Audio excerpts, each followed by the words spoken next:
In Hadley, a member of the Select Board wants to create a civility and inclusion committee, in part to deal with issues that have come up in the past in which some have been offended by others' comments.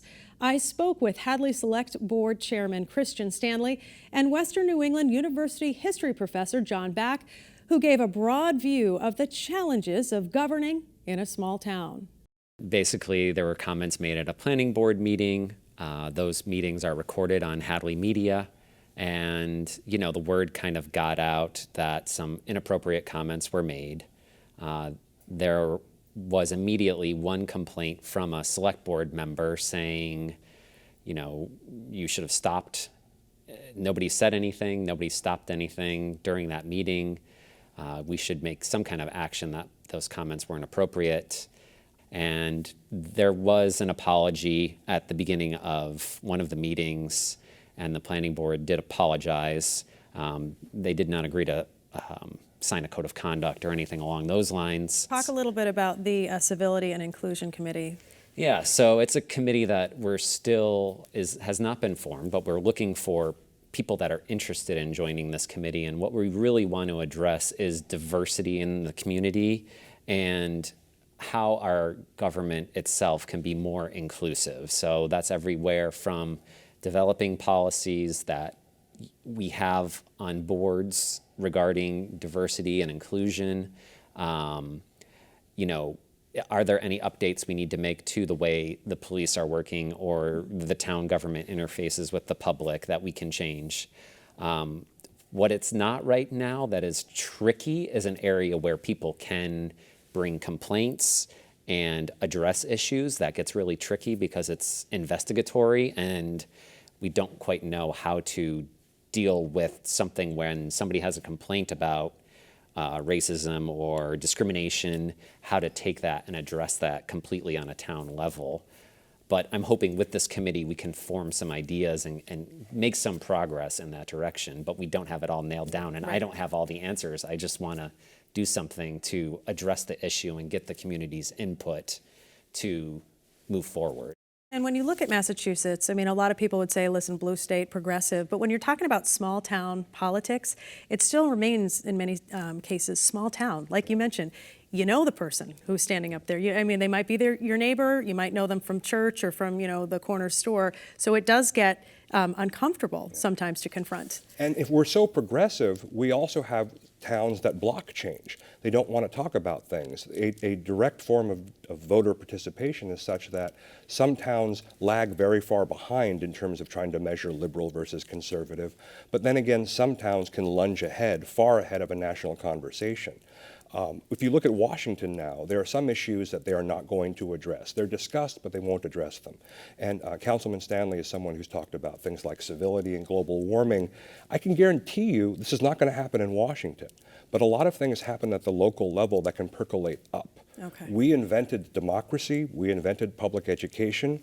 Who knows, maybe we figure out at a town-by-town model how to handle global warming in a practical way. Yeah, and I think the thing is, when you're looking at these small towns, it's really who shows up to the meetings and who participates in that government. And that can be a challenge, driving right? the bus. Yeah, and so if everybody that shows up in town is, let's say, conservative and doesn't want to, and that's a small c conservative, and doesn't want to really see development in the town or see, things evolve, then they can really slow things down. But if you do have people in town government and that want to participate with really out there ideas, they're welcome to get those initiatives moving and start making action. And it's really coming down to who shows up to those meetings and who participates. And when you talk about offensive comments or inappropriate comments, obviously a generational gap could come into play. Is that difficult for towns to deal with? We know it is on the national level, but how do communities deal with that?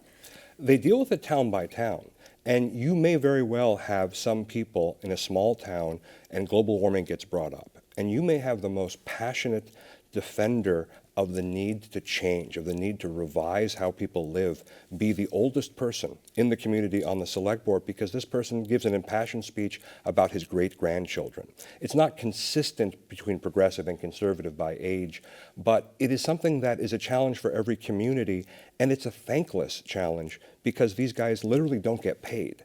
They are the ones who show up. It's kind of like doing jury duty for 1 to 3 years. Yeah. Most people try to avoid this. Most people don't step forward. We're not talking about mayors. We're not talking about congressmen. We're not talking about people with staffs and budgets and cars. We're talking about people who volunteer their time and who engage in the community. At best, local government is boring. At worst, they are being attacked in ways that are extremely personal. And imagine being attacked by people in the community where you live. And you have to see them at the store. It's just a brutal Yeah. thing. Yeah. And all of this for no money. I can't think of many areas in American life where people take on this kind of responsibility out of a sense of duty, out of a sense of civic responsibility. Okay, but in terms of the generational gap, as far as like offensive comments and stuff, you'll have people of different ages. How do you deal with that, on a select board, on a planning board? How are you to deal with that? You try to deal with that in a way that has never happened before because we've never had to deal with that before. The reason why you don't have the answers is there are none.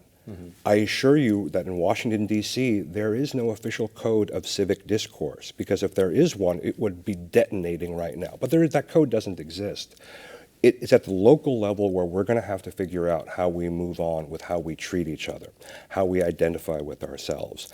And it's going to be painful. And yes, it's going to be a big generational shift, but along with that generational shift is there going to be the realization, and Boston Globe led with this story today, that basically half of American retirees don't have the funds to have access to nursing homes, access to home health care.